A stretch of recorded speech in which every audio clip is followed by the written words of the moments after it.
Hello, everyone. Well, I think that round of that video game was right on cue for us. But hello, everybody. My name is Tegan Clary. I head up the marketing team at Unchained Labs. I will be your moderator today. And thank you for popping in to our live demo for Unagi, our brand new buffer exchange solution. We will have a Q&A session at the end of the presentation. So all you have to do is click on the Q&A button in the Zoom navigation bar. Type in your questions. We'll get to as many of them as we can today. And now I'd like to welcome Del to the stage. Hey, Del. Del Jackson is our senior product manager for our buffer exchange solutions here at Unchained Labs. Del, how are you doing today? You look very bright and green, just like me. Fantastic, thank you. Perfect.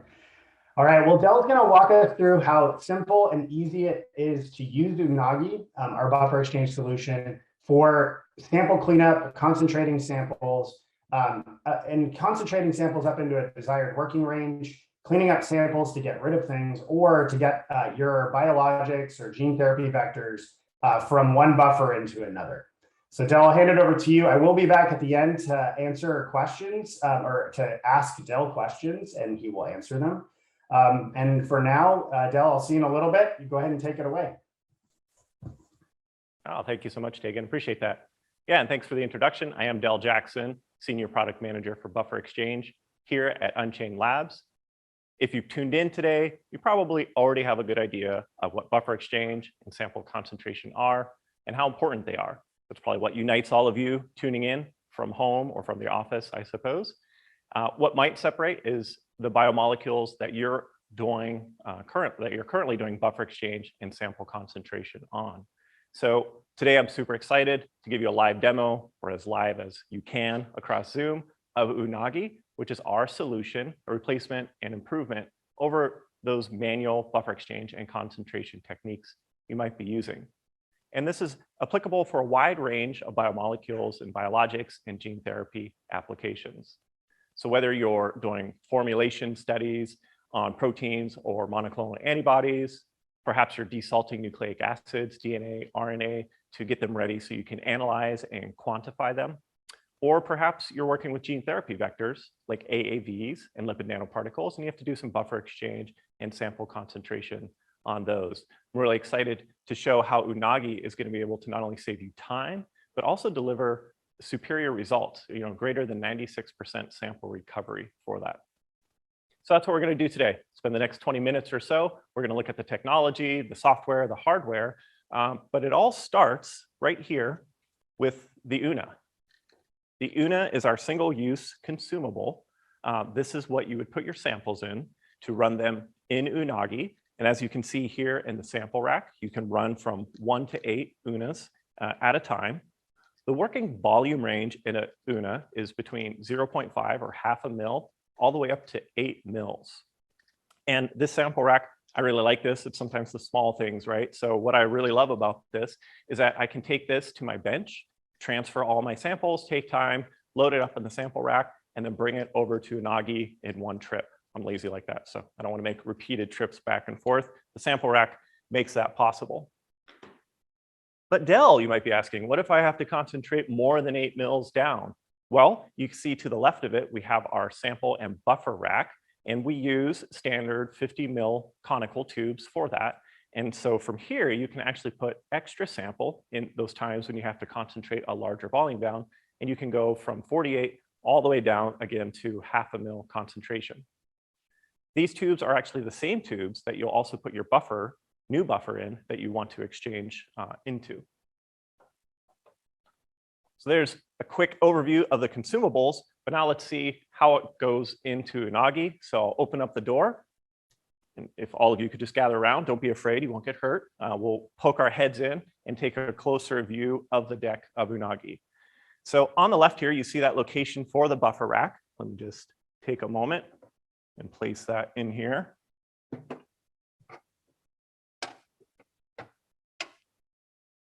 And you'll see that you actually have room for 16 tubes. So why 16 if there's only 8 samples that you can process in parallel with Unagi? Well, that has to do with the fact that sometimes you might be running a high targeted buffer exchange, let's say 99.9%. And also you don't have to have one buffer for all of your samples. You have 8 samples, so you can have either one buffer that you're exchanging into, or for those 8 samples, you can have 8 different buffers. And in those cases where Unagi calculates that you need more than 50 mils of buffer to exchange into, you now have room for it in the sample buffer rack there with room for 2 tubes. Also, in the case of that reduced sample volume application, when you're running higher volumes that you want to concentrate down, the buffer rack is also where you'll store those. Next off is the buffer exchange chamber. That's where the Una sample rack goes in. So I'll show you how easy it is to put that in there and tighten it. And this is really where the magic happens. So the core part of our technology for automated ultrafiltration and diafiltration happens right here in the buffer exchange chamber. Again, you can process up to 8 samples in parallel. You can do just buffer exchange or just concentration, or you can run them both in parallel to really save you time. So I had said 1 to 8. So what happens if you're running less than 8 samples? For demonstration purposes, we're filling it up so you can really see the power of Unagi. But in those cases, you know, life doesn't always work, come in samples of 8. So in those times, you can use the caps that are stored on deck to the right. What these enable you to do is that if you have any open positions, you're able to plug those with the cap. And what that's going to do is ensure that you have even positive pressure going across all of your samples that you are processing in that run. So moving next, if everybody can gather around and poke their head in, you see that beautiful Unchained Labs logo on the arm there. What you do see is the 1 mil pipette channel. That's another key part of the technology of what Unagi will bring to your lab, because that's how the new buffer additions and the sample transfers occur. To the right of that, you can't quite see it yet, but I promise it's there. We'll see it in a moment, is the ultrasonic volume sensor. That's another key part of the technology. As we're going to see, that volume sensor is used at the beginning of the run to measure the individual sample volume of what you're processing. And then at the end of each buffer exchange cycle, it also goes back and does another measurement, and thereby enabling Unagi to have an exact calculation of how each of your samples are flowing. To round out what else we see, the waste is in the back. We have a tip park station. That's very useful because Unagi will make sure that there's no contamination that occurs in your run when buffer or sample is being transferred. It always uses a fresh tip for you to do that. And when it's not in use, it'll just park it there out of the way. And then you have room for 2 tip racks as well. So that's an idea of the deck, of the consumables, the buffer tubes, the Unas, and the tips that are involved. But we want to see, well, how do we run? How do we get this all started? Well, that starts with the software. So let me jump over here. And I'll share my screen with you so you can get a firsthand view of the software in action. So I really enjoy software. I love showing it off, especially here at Unchained, because our product development team does a really good job of building intuitive and easy to use software. I know everybody says that, but it's true. And we're going to see that in the next few moments. So this is what you see on the home page. Very simple to select what you want to run. So for the purposes of our demonstration today, we're going to do a buffer exchange and concentrate. And then you can also see this nice selection of your biomolecule as well as the concentration value. So let's simulate a low protein buffer exchange and concentration. So this ease of use means that you and everyone else in your lab who has Unagi can't sort of bow out and say like, well, I don't remember how to use it, or I wasn't trained on it. It's very simple, easy to use. If you're able to set up a centrifuge, you'll be able to set up Unagi. Going to the next screen, this is also something that's nice, is that we've pre-generated the experiment name for you. So what we found is that a lot of customers didn't really have to name the file names or their run names uniquely. So we've done that for you. We've taken that task off your hands, and we generate the experiment name based upon the experiment type, your biomolecule, the date, and then the time. But if you want to name this something else, you're able to do that. Next, you just select the number of samples that you want, and then there's some optional information down here that's going to be put into the report that we'll see at the end for you. I'll click next. Whoops. Go to the next screen, which are the samples and buffers. Again, in talking to customers, we found that a lot of them are okay with sort of like generic or pre-generated sample identifiers. And so if that's true for you, then it works. But if you need to rename this, there's no problem. You can just quickly, type over what's already entered for you. Also see that the initial concentration is entered for you, but if you want to do a little bit better tracking and you have quantified your biomolecules up front, you can enter in the exact concentration value. And all of that information, its primary importance, again, is in those reports. So what you enter here is going to be used all the way throughout the run. Every single step that Unagi takes is going to use the identifiers that you enter here. And that is also true for the concentration units, which we default for you. But it's very easy for you to come in and change that if you want. Okay, so I had said if you're doing formulation studies, you might not have a one-to-one ratio of samples to buffers. So let's say we do have the same buffer that's used for different samples. How do you tell Unagi that that's the same unique sample? Well, it's really, buffer. It's just by the name there. So by entering in unique buffer names across the different samples, Unagi is going to know that those samples have to go into either TRIS or PBS or whatever it might be that you're using in your lab. The other nice thing is in the bottom right here, this sort of status window of what you've done. So it will constantly update and tell you what experiment type, sample type, and number of samples that you're working with. This is really nice to keep track of where you're at, or in the case of me doing a demo where I get a little nervous doing it in front of all of you, a good check that I'm on track and entering the right values. So we'll click next, get to the experiment parameter screen. So a great thing about Unagi is you're not going to have to be concerned about programming automation. You're really just programming buffer exchange and the values that matter for that. And those are summarized right here on the experiment parameters page. And what are those? Well, it's the starting volume of each sample. So let's say that we have filled up each one with to the max capacity. It's also the final volume. So since we had said that we're doing a concentration, it should be less than initial. So let's say that we want to end at 2 mils for each, do a 4x concentration. And the other parameter that really matters is that target exchange. So imagine having this ability in what you do today, when you're already doing buffer exchange with perhaps dialysis or centrifugation, you don't have this level of control to exactly pinpoint the target exchange value that you want. With Unagi, you will have that power. You will have that level of programmatic control over your buffer exchange by being able to program in up to 99.9% target exchange value. Another nice feature here, sometimes overlooked, is dilute and filter mode.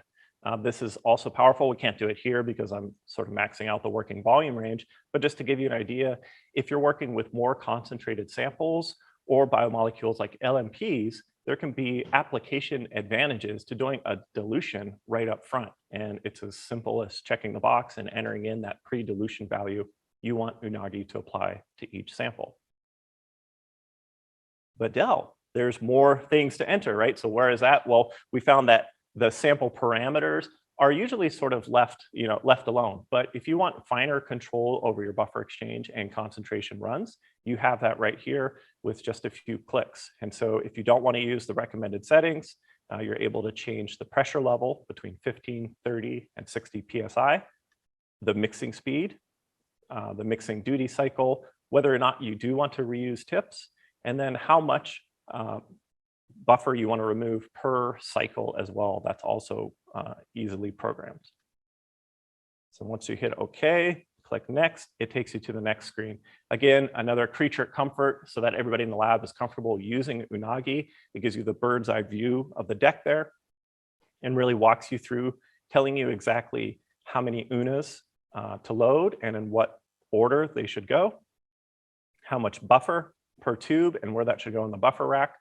Also, a gentle reminder to remove any used tips and to empty the waste, and also load tip racks. And I want to show you very quickly, Unagi will calculate the number of tips that it expects to use in the run. And there's a little bit of a fudge factor there, so it over calculates to minimize the chance of you having to come back and feed tips or change tips out.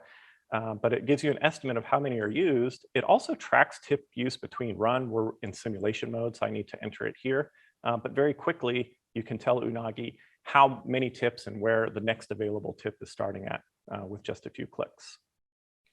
And once that's all set up, we can start our run and get an idea now of what you'll see once you're running. This is in simulation mode right now, but what you should see on the screen is sort of the overall status of the run that you're doing, whether it's buffer exchange or concentration, and then a sample by sample breakdown of the progress of each sample. That's a powerful tool because it allows you, in the case where some samples may finish sooner than others, you're able to use this pause experiment feature, take out the samples that have already been processed, and then resume the run, thereby minimizing or decreasing the amount of runtime that you have. And I'll just give you a quick sneak peek of the report here. It's not generated because we're running in simulation mode on this version of the software right now, but this should give you an idea of the detailed report that you would get at the end of your run.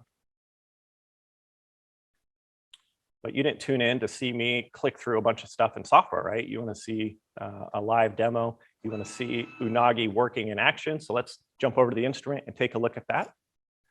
Here you can see that ultrasonic volume sensor. Again, at the beginning of the run, it's going to go through and it measures not only the volume of your sample on an individual basis, it also measures the position of the Una in that sample rack, because that's key to getting that accurate, within 10% read that the ultrasonic probe can achieve.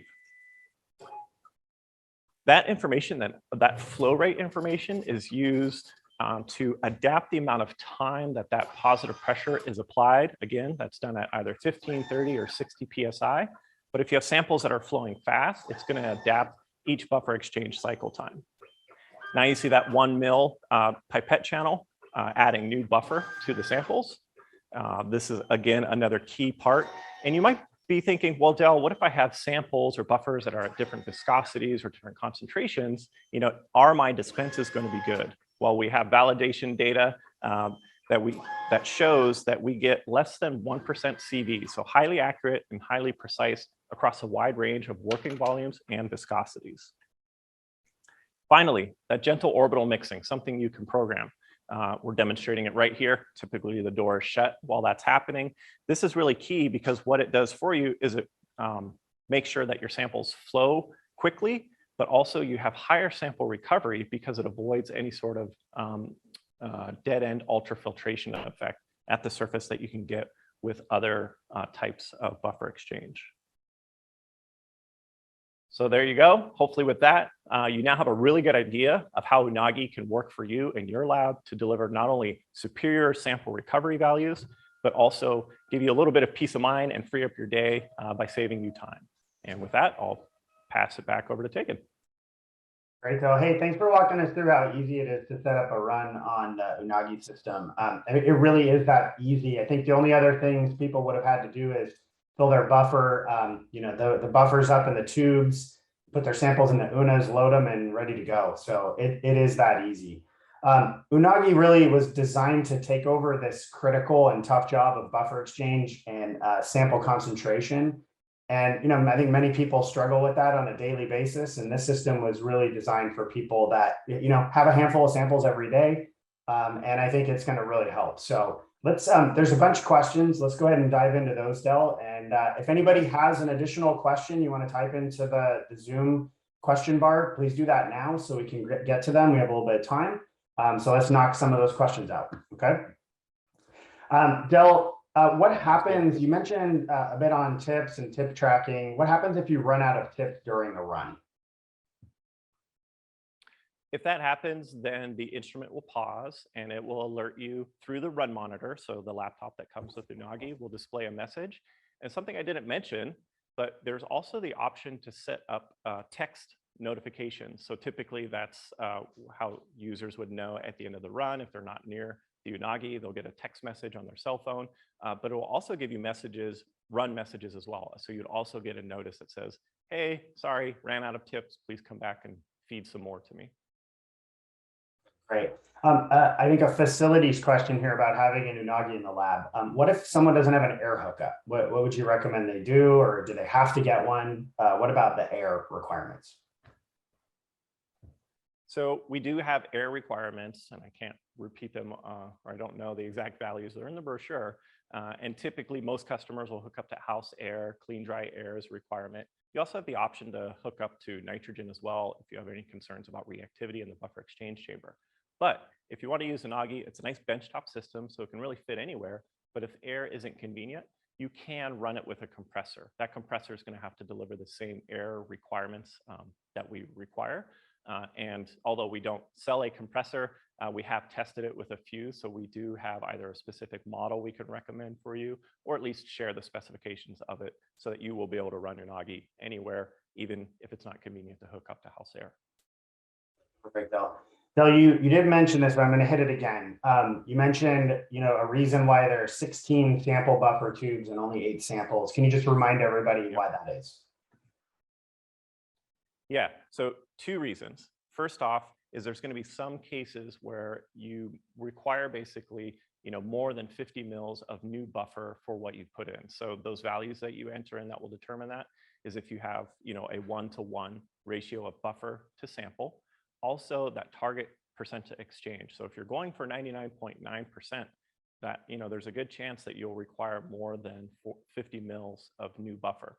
The second reason is in the reduced sample volume application, which is just a fancy term for a concentration application that starts with more than 8 mils of new sample in an UNA. In that case, the tubes here on the right, Unagi will say, okay, your extra sample or your larger sample volume has to start there in the tube.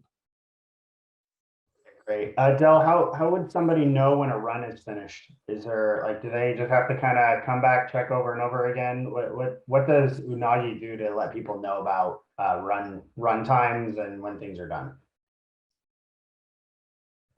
Yes. So Unagi is a set it and forget it instrument. So you set up your run. Really, it really does take just a few minutes to get your run set up and going.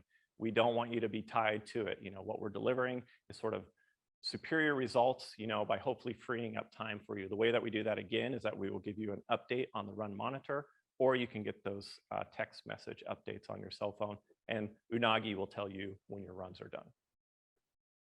Okay, a couple questions related to the process and UNAs a little bit. So let's hit this one first. How long does it take for a buffer exchange run typically?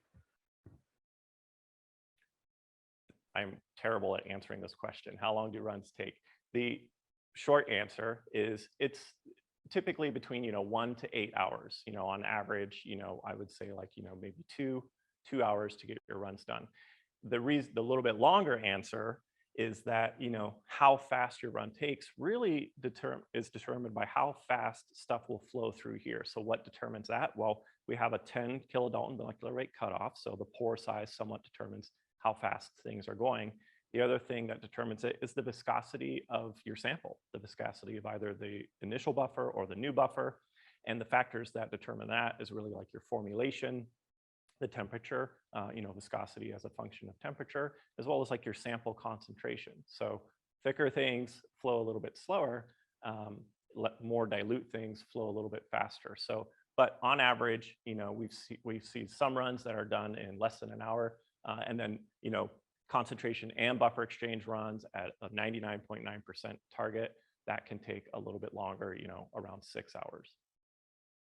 Great. On the pipette tips, Bill, are there standard pipette tips? Are they specific for Unagi? And I think maybe you can just mention, do we provide them for customers? Maybe hit on that a little bit. Sure thing. So yeah, great question. Unagi has to work with these tips. You can source them through us. You can source them through the manufacturer, or you can source them through a distributor as well. We're happy to share the details of that. But these tips do have to be used, and we have the specification and the details for you on how to get those. And then on the filters and the UNAs, what kind of filters are we using in the UNAs, Del? Yeah, good question. Sorry if I skipped over that earlier. So we use a regenerated cellulose membrane material. The reason why we select that, and keep in mind that's ubiquitous in the industry. So oftentimes, if you're just looking for general ultrafiltration solutions, the membrane material is going to be regenerated cellulose. One of the main reasons for that is that for biologics and gene therapy biomolecules in general, and there are some exceptions, but in general, they have low non-specific binding affinity for regenerated cellulose. In other words, they treat regenerated cellulose as inert as the polypropylene that labware consumables are made out of. And so we have a 10 kilodalton molecular weight cutoff that's available for you currently in the Una. Great. There's a question in here. I'm going to see if I get this one right. But do people need to fill the Unas all the way up to the top, 8 mils? What do they do if they have less than that, or they have more than that? That they're interested. And this question, Del, was specific about concentrating. Okay, so the working volume range for the Una is 0.5 to 8 mils. That you will, when you're doing your sample transfer, you'll be able to measure that in your pipette tip, and you'll know exactly how much you put in. That's the working volume range. What that means is that either at the start of your run, so your starting volume, or at the end of your run, the end volume, those values have to be within that range. So it's either starting at 0.5, and in that case, ending at 0.5, because that's as low as you can go, or anywhere up to 8 mils. That could be 7 mils, it could be 5.5 mils, whatever could be your initial, and then your end volume has to, again, be in that same range. The exception being, if you're doing the reduced sample volume application, you can actually go up to 48 mils of starting volume, but your end volume will have to be somewhere between 0.5 and 8 mils in doing your concentration run. Now, a question that does come up sometimes is like, well, will Unagi, will an Una ever go outside of that volume range? The answer is yes.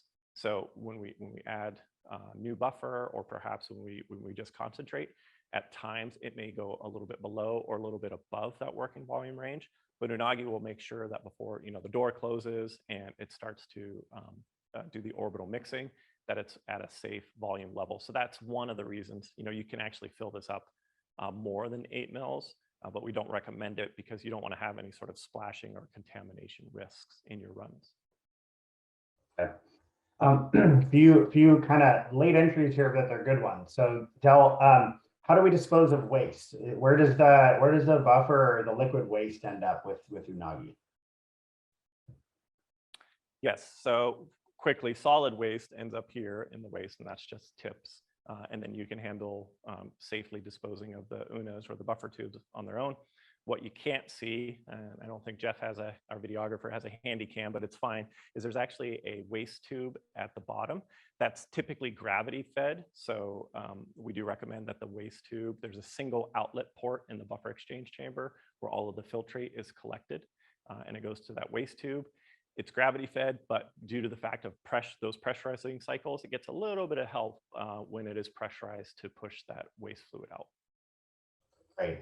And then Del, we get asked this one pretty commonly with our buffer exchange, but is the instrument refrigerated or cooled? I think it may, I don't think you mentioned it, but any information you can share about refrigeration or chilling? Sure. So it is a common question, because so often we're used to working with our samples, in a cold room, they come out of the fridge, they come off ice or whatever. And to be clear, Unagi does not operate chilled. So there's no chilling factor in the buffer exchange chamber.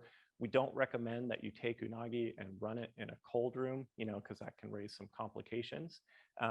But keep in mind that the runs in Unagi, because of the orbital mixing, that positive pressure that we do, they typically finish within a fairly quick time. So if your proteins, nucleic acids, your AAVs, if they can be stable at room temperature for minimal amount of time, and the way that Unagi is used, in discovery and development and pre-production phases of biologics and gene therapy discovery, typically you already have a good idea if your molecules are stable at room temperature over that amount of time. Okay. Two more quick ones. Is there any equilibration with like milliQ water or anything people need to do before they load the samples in the Unas? Is there any steps required?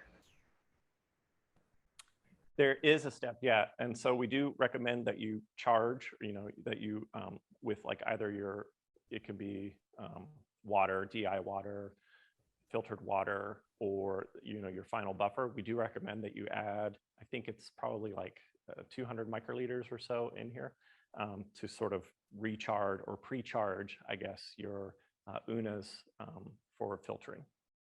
And then Del, are those Unas reusable or are they disposable? They are single use, so they are disposable. We don't recommend that you try to reuse them. But again, if you look at other consumables, labware consumables, they are priced competitively. And so the value that you get out of having walk away and superior results, we feel is justified by using these on a single use basis. Okay, and just I'd be respectful of everybody's time here. Del, last question. People have heard of Big Tuna as well, our other automated buffer exchange solution. What's the difference between these? Or is the technology different? Is it the same? And maybe just share a little bit about why would somebody get an Unagi versus getting a Big Tuna? Well, I'm equally proud of both products. So Unagi, Big Tuna, both big fan of as buffer exchange product manager at Unchained. I was able to be involved with Unagi's development, and I will say that we already had a winning solution in the marketplace with Big Tuna. So Big Tuna is a high throughput automated buffer exchange and concentration solution. That core technology, how Big Tuna works, is identical to what you saw today with Unagi. So the automated ultrafiltration diafiltration that has an ultrasonic volume sensor, the gentle orbital mixing. And in the validation data that we did in the development of Unagi, we did head-to-head comparisons with Big Tuna, and we saw that the same results were achieved with Unagi. So yes, the core technology piece is the same. So then why develop Unagi, right? That was because we saw that although there's value for Big Tuna, typically in either a lower volume capacity range or a higher throughput in terms of number of samples, there were still many customers out there who had lower sample numbers and a little bit different volume range. And that's how the two differ. So it's really in the capacity of which comes down to your number of samples and the volume range of your samples, with Unagi being the lower capacity solution. Okay, great, thanks, Del. I was going to ask you a question if the Unagi version of the Kung Fu video game comes with every Unagi. I think the answer is no. So we'll go ahead and pass by that question. Oh. Del, thanks for a great live demo today. I also want to thank everybody who joined us today. If you'd like to take a deeper look at Unagi and our buffer exchange technologies, you can get in touch with us at info@unchainedlabs.com, or you can go to our website and go to www.unchainedlabs.com. You can click on Unagi or Big Tuna in our product section to take a look at those products. And we would love to connect with you and see which solution is best for you specifically. So yeah, get in touch. Again, thanks for joining our live demo, and I hope you have a great rest of your day. And thanks again, Del. Bye, everyone.